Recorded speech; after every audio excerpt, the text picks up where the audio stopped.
2, 1. All right, and we're live.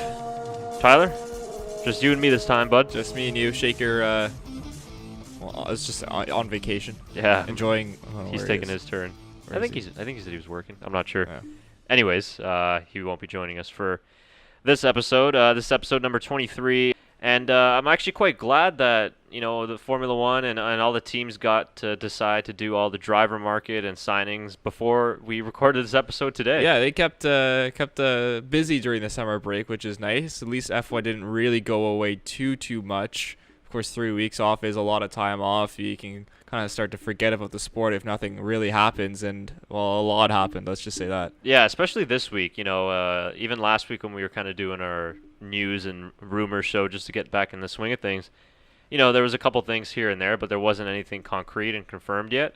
And then within a span of a couple days, we had a lot of reports and confirmations of drivers signing with their teams. So before we get into our mid-season sort of recap and giving out our grades, let's start with obviously the biggest story, I think, for this week, which was Fernando Alonso announced that he will retire at the end of this season. Yeah. So just from F1 though, just for F1, yes, correct. I wonder what he's going to be doing next. Of course, he has this karting school, which is something that he really enjoys to do. But there's IndyCar in the U.S., which is a very high possibility, I think. Mm-hmm. There's, of course, the World Endurance Challenge, where you could do both of those if you really want to. And just to mention, and maybe this is kind of something that could happen, and somewhat a current Formula One driver has done this in the past before, and that's go to NASCAR. Do you remember the Formula One driver who in the grid right now who has gone to NASCAR? Kimi Räikkönen, that's right, yeah. It's funny because I recently watched a video which I didn't know either, and it was like the Truck Series. Yeah, Truck Series. Similar to that, yeah. So it's funny, and he raced for Kyle Busch Motorsports, I believe. So really, okay. Yeah, that's one of the things I didn't really know that much about him. That when he went on his hiatus, he dipped a little bit into NASCAR. Yeah, and he actually was half decent, but I don't think he had the time. He's only there like a very short amount of time. I don't think he really understood the cars because the cars are very, very loose in the back end, very tail happy. And if it's not like F1 car where your front end gets stuck in and you can go into the corner. It's a lot of sliding, a lot of kind of holding onto the car as you're going around the corner. So a very different sort of driving than what an F1 is. Yeah, I was just actually trying to find a tweet from NASCAR itself because the day that Alonso retired, I'm pretty sure it came from NASCAR where they posted a picture like the Daytona 500 trophy, and they were like, hey, if you want to have a crack at this Fernando, it's all yours. That'd be sick. Or something like that. I just don't know if it came from them actually or who it was from. Well, there has been driver swaps in the past with F1 and NASCAR. Most recently, Tony Stewart and Lewis Hamilton did one not too long ago, I believe 5-6 years ago, and they did it at Watkins Glen. Yeah, that was great. The other pair to do it was my favorite NASCAR driver, Jeff Gordon. Yes. And he did it with Juan Pablo Montoya. And, of course, eventually Juan Pablo Montoya joined NASCAR. Does that mean Lewis will join NASCAR too one day? Who knows? Oh, he fits in real well. He does fit in real well. Fits in real with those southern states, and he would be something in Formula One, I think. Perfect. Because he's very media friendly. That's all NASCAR is. Could you picture Lewis getting out of his car and being like, I got to really thank the Coca-Cola Chevy boys, and you know how they do it. Like in Formula One, they don't really thank the sponsors, but in IndyCar and NASCAR, that's their thing, right? Yeah, especially in NASCAR, because a lot of these small teams in NASCAR have small sponsors and it mean a lot. So when they get out of the car, they have their drink. Yeah, they drink like a Coke after a race. Or a Mountain Dew or a Pepsi or whoever's the sponsor or a Gatorade. Like, it's ridiculous. And it's like, oh, I know the Pepsi Max 400, Pepsi Max Chevrolet was good today. I really like to thank our sponsors DuPont and Axalta for giving us this car, and thank my team here, and I just want to really thank the guys at Blue Ribbon Pet Food and Joe's Pet Store. That's literally what their post-race interview is. I gotta really tell you, man, the Frosty's 400 Chevrolet was really good today, and. Back end, front end was pretty loose, but the M&M's boys got through on the pit stops. So I can't picture Lewis. No, doing I can't. that, But it would be funny. So Here I it just is. found it here. Yeah. So their NASCAR tweeted out after Alonso posted his video. They're like, "A new challenge awaits. We hope you'll accept the challenge." Well, I can't read today. We hope you'll accept with pleasure, at Fernando Alonso. It's an invitation slip. That's Yeah. hilarious. What was the reaction on it? A lot of likes, retweets? 2,900. Look at it, Alonso's reply. Oh my! Go, what's the NASCAR reply after that? Because that's hilarious. Come on! Oh my god, that's awesome. Just some of the reaction. I don't know That what guy's that just is. having fun. Yeah. So I mean, no doubt that he'd be interested, and if he's not, so we went off on a little bit of a tangent here, but to try and figure out where he's gonna go, I think he'll go to IndyCar. I think so too. But I think he'd do this. This is in February. Like it's He could do. it's He early could do this February. easy. Yeah. No way. The IndyCar season doesn't start till March, I believe. Correct. Yeah. So Plenty of time. yeah, I mean, if he gets in with an independent team kind of thing, anyone could win the Daytona 500. It's literally a crapshoot because like obviously you have to have a fast car and stay in the draft and stuff like that. But there's so many crashes in the 500 at Daytona that you never really know what's going to happen. That's where you see a lot of surprise winners. And it's the most prestigious race in NASCAR. It's the first race of the year. Mm-hmm. So just after Valentine's Day, I believe. If he gets on with like an independent team or just like a one-off deal with, okay, now this is coming together here. Now I'm thinking, who else has what only team has an F1 team and a NASCAR team? You got me there. That would be Haas. Oh right. Why? Yeah. Stuart I didn't Haas think of that. Racing is a NASCAR. Gene Haas, who is of course the owner of Haas Racing and Haas F1, has a partnership in NASCAR as well. Just get Fernando to hop in for a race. Well, I mean, there's your in. I think that's perfect.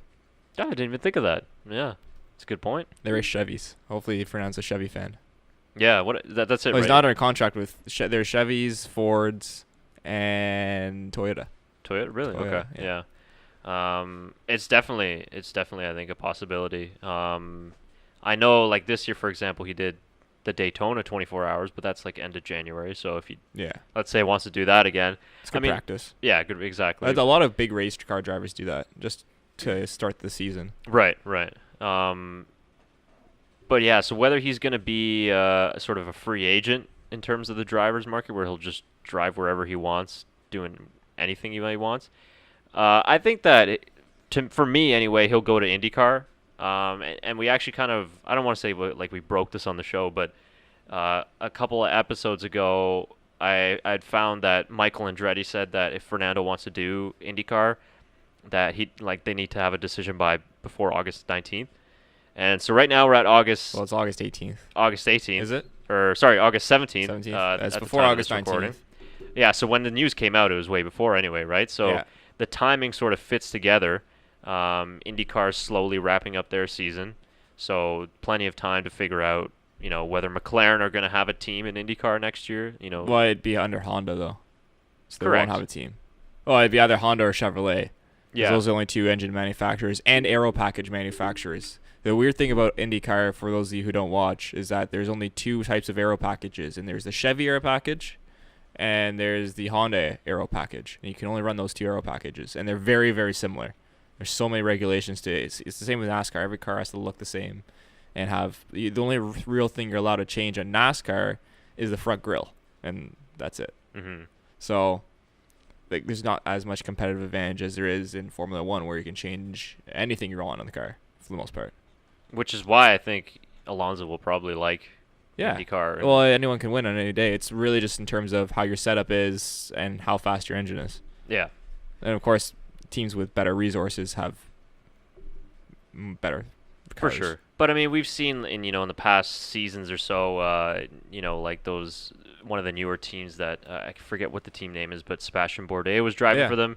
They won a couple of races. They were pretty competitive. So, like you were saying before, there's more unpredictability and more chances for, the smaller teams. Like obviously, you're going to have your Chip Ganassi Racing and the Penske teams that are challenging for the championships, but it's not like the rest of the teams are miles behind. Like exactly in F1. So, and obviously the main goal for him is Triple Crown. So, if you're in the middle of an IndyCar season, Which one's the Triple Crown again? It's Indy 500, Indy 500, Le Mans, and Monaco.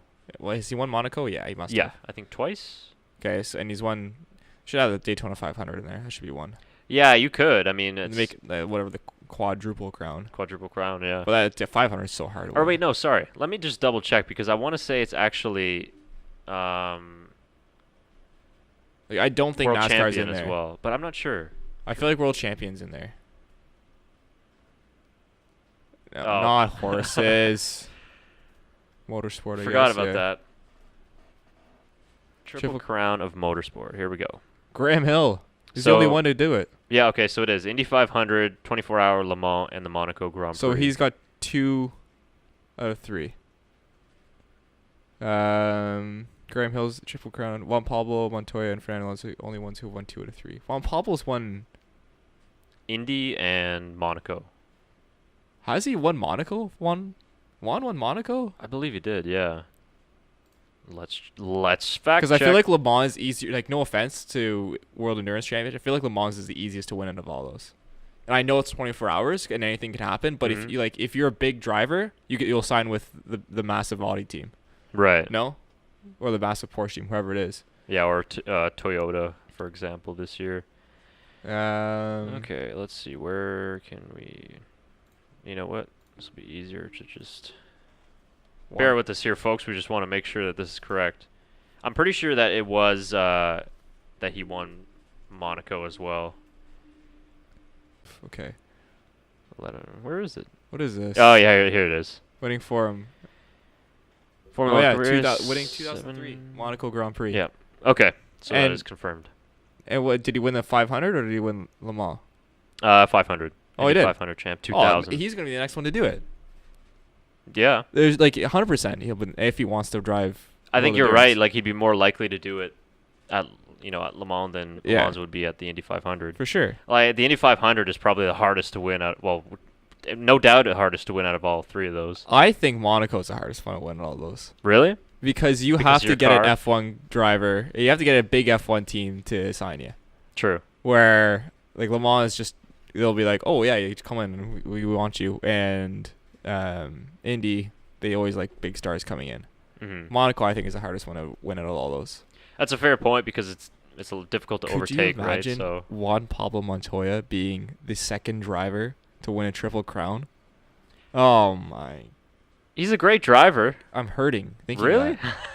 Not a fan? No, I'm not a fan of. I'm not a fan of his. I'm a big fan of Juan Pablo Montoya, especially anything. Well, he's had some good dust-ups with Kimi Räikkönen on track. He has. Most notably, I forget which race it was, but I think Räikkönen blocked him or something like I that. think it wasn't out Monaco. Maybe something like that, and then he proceeded to get on the radio and he's like, "Fucking Räikkönen, what Oh, a yeah. fucking idiot." He was always like a cameraman, like smashed him in the face. Oh yeah, and he and lost it yeah, on him. just lost it. He wasn't that bad in NASCAR. I don't remember him getting in any fights in NASCAR. Yeah. He was okay in IndyCar when he sort of made his return in the 2014-ish, 2015, something like that. But yeah, I mean, he was always sort of one of those charismatic He's guys. also the only driver to ever postpone a Daytona 500 race.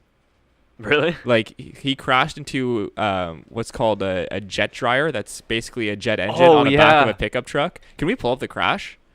For viewers who haven't seen this is one of the scariest crashes I've ever seen. And he the fire was so big that it took up the track and they had to postpone the race. It's the only time it's ever happened. So maybe he is. Oh, 2012. I remember this. Yeah, Yeah, I yeah. do remember. I didn't know this was him. Under caution, Yeah, you can. Pablo Montoya has crashed. Look and at that. gone He's a pretty aflame. thick guy. Holy cow, what happened? We just got a report that he was. Daryl Waltrip. I love Daryl Is it Waltrip. Darryl? Okay. So, Holy cow, what happened? You can see the jet dryer up there. His car's destroyed. Like, I don't think people understand. Like, that. Look how wrecked that car is. Trying to clear debris off the racetrack, and the car brakes, won't steer, and he wow. the track and into the back of that surplus helicopter jet engine. Yeah. Surplus helicopter jet engine. I love that commentary. Make sure Mike that Joy, so good at NASCAR commentary. Jesus Wait, Christ. keep going because the actual jet jar catches fire here. Oh yeah. Oh yeah. Of course, nobody. I remember watching this live, being like, "What is going on?" Nobody was injured. No, no one was injured. Oh my gosh. Like, yeah, look at. Oh my God. And all that spilled jet fuel found like something it hot is to ignite. ridiculous how I think it gets bigger than I that. don't think I've Because ever I mean, it's seen probably anything carrying like a ton Oh, of it's all fuel. full of jet engine, jet gas or plane, whatever you So want. it has jet fuel in it. Yeah, it's all jet fuel. I was thinking, I mean, you got fuel that's on fire. It could eat that asphalt right up. And it he did. said asphalt, right? Yeah, Okay. and it did. It Yeah. did eat the asphalt up because they couldn't get this fire out, and they had to postpone the race. Yeah, there's no way you. I mean, look at that thick black smoke. That's. Jesus Christ. Yeah, if you guys want to check out this video on YouTube, it's called 2012 Daytona 500. Juan Montoya wrecks jet dryer, huge explosion and fire. Just look up Montoya Daytona crash, and you'll get it like Yeah. what we did. If you just skim throughout the video, I want to see like, I think it gets, they can't control at one point, and it gets like there it comes back. Yeah, And, yeah, like, yeah. They really get messed with it. Like they couldn't get this thing out. The red flag is out. Well, no wonder. I wonder why. Keep going, boys. Yeah, look at the debris. Well, not the debris, but the aftermath yeah. of that on the track. I don't think you can even get in the vehicle. Under the red flag, Blaney driving for the Tom Baldwin Jr. team. This is Jesus. unreal. This is throwbacks. They got half a 911 out there trying to put this fire out. I don't think it like. Does it come back again? Wow. I forget. I think that's it, but yeah, it's just. Oh yeah, here we look at his car.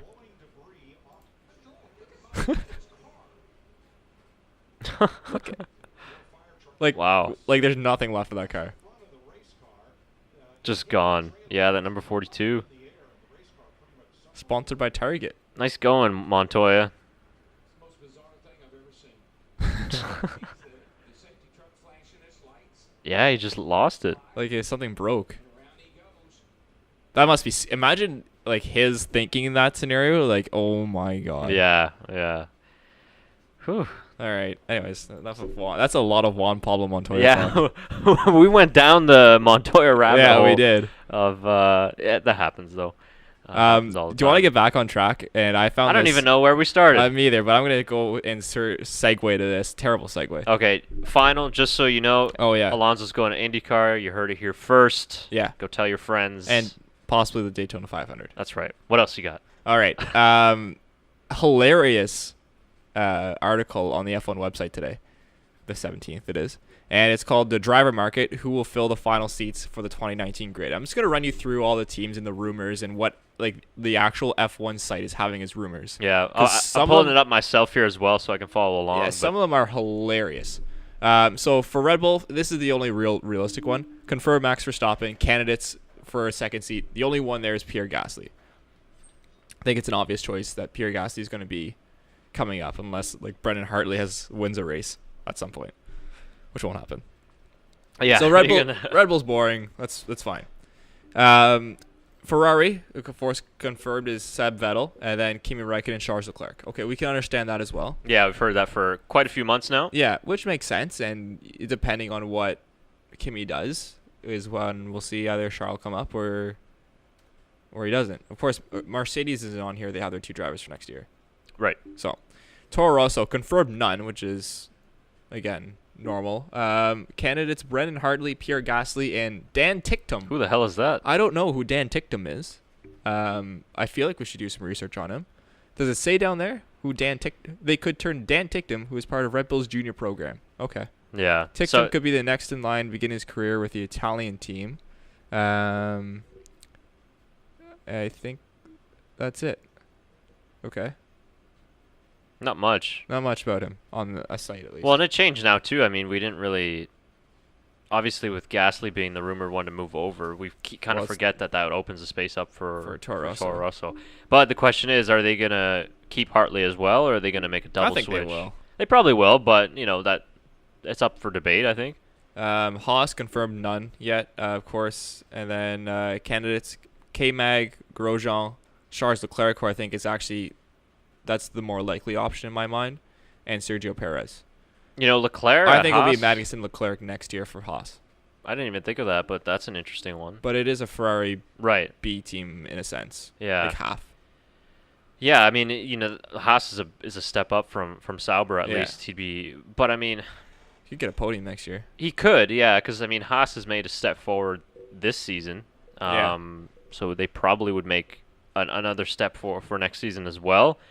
I think, unfortunately, Grosjean is the odd man out in that situation because he hasn't had a good season, and even when he looked like he can turn it around, he's come back the next race and shunted it into a wall or. Well, I mean, it was Ericsson. True. I mean that's an issue as well, but he just hasn't had a good season, and in this world, there's not a lot of second chance opportunities. No. If you're not delivering, then next man up. Before you scroll to Sauber, who's next, don't scroll yet. I want to surprise you with who they have. Okay. This is, I think, the funniest one out of all of them. Confirmed none yet for Sauber for 2019. Their candidates are Charles Leclerc, so that's 3 teams he's rumored for. Marcus Ericsson, who I don't think will be back. Antonio Giovinazzi, could make sense. And Kimi Räikkönen. Yeah, I've actually heard that though. Like, Yeah. what? Well, he drove for them when he first 2001, entered. yeah. But I mean, to me, I don't know if we keep scrolling down to McLaren if we'll find that same name because he's been rumored with them as well. But why would he just take a step back to go to the back of the grid? I don't think that wants to do. I mean, McLaren maybe, but I mean Sauber, they're virtually at the back of the grid. Yeah, Not at every race, but I mean that's. No, but it wouldn't make any sense to me. No, I don't think so. Like, I think he'd go back to McLaren before he goes back to Sauber. Right. But So I don't think any of those are happening. I think you just retire. No, don't say that. We can't have Alonso and Raikkonen retire at the same time. Yeah, that's too much. That'd be devastating. No, that's too much, and there's too much comedy leaving the sport. And we keep Lewis? I mean, no, I'm just kidding. Oh. I'm just kidding, Lewis fans. Next up, Force India. Of course, again, confirmed none. Candidates, Esteban Ocon, Sergio Perez, and Lance Stroll, for obvious reasons. I think, unfortunately, Ocon is the odd man out in that situation. I think so, too. Perez. But I think Perez could find a drive somewhere else. He could, but Perez has made it known that he wants to stick with the team, and he made an effort to save everybody's job, at the factory and stuff with getting them into administration, and then with Stroll's dad helping out as well. So I think Ocon could be the odd man out there. I think they both could be out, and Nicholas Latifi's in. Force Canada. Force Canada. We're back. I was just reading here. ESPN speculated that this takeover could see Stroll join from Williams. Yeah. I think is the most likely situation. I mean that we're almost expecting at this point. Probably at the end of the season. I don't think it's going to happen before Belgium, of course. Oh, and they're saying Ocon could go to McLaren. Mm-hmm. He is a Mercedes driver, so keep that in mind. But McLaren, or he goes to Williams. Yeah. Because he could end up running out of a seat. Yeah, and Williams just being like, "Okay, well, we'll hop you in." So if he wants to stay in the sport, I mean, either that or he. But the thing is, you can't go away and be like, "Oh, I'll just race here for a year and then wait until Valtteri or Lewis decides to retire or something like that, and then I'll come back." Like sport will move on eventually. So yeah, he might end up having to go to a Williams if that's the only seat available, because we'll. Speak of Williams. Yeah, speaking of Williams, exactly. Sergei Sorokin, who I don't think will be back. Robert Kubica, who I think will get a drive next year. There's another, yeah. George Russell, who I have no idea who that guy is. He's the Mercedes.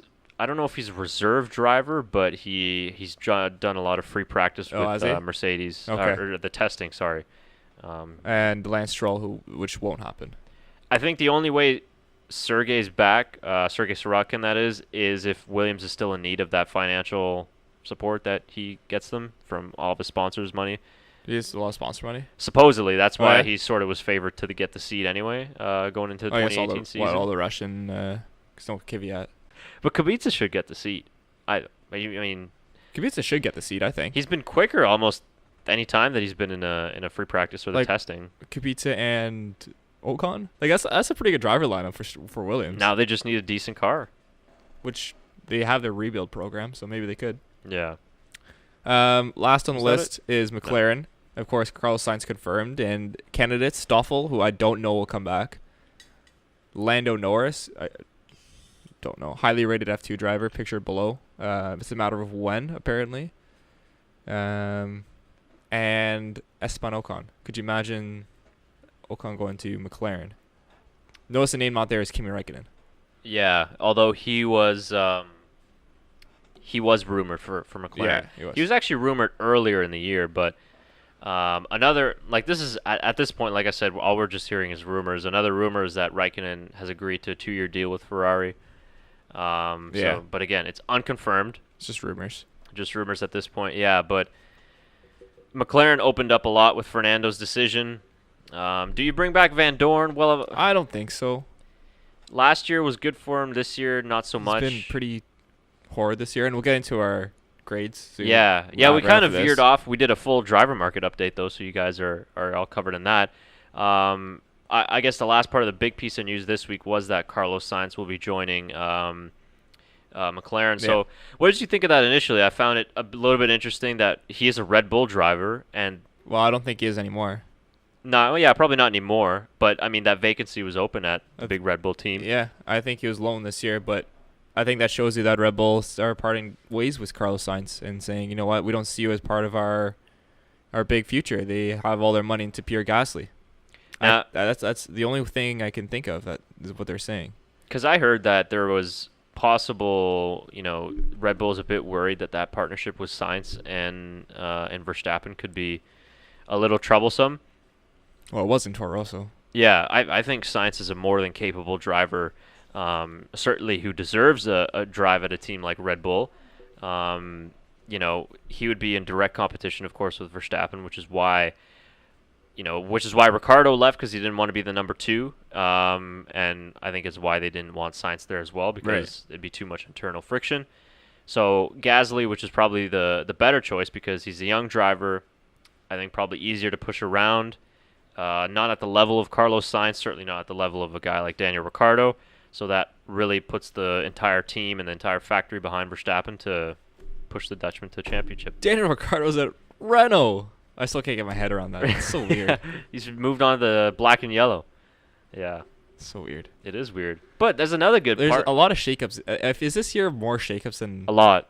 Like, I feel like this is a big one this year. Like, I found last year the biggest thing we were talking about was that Kvyat's out of a drive. And Bottas resigned. Yeah.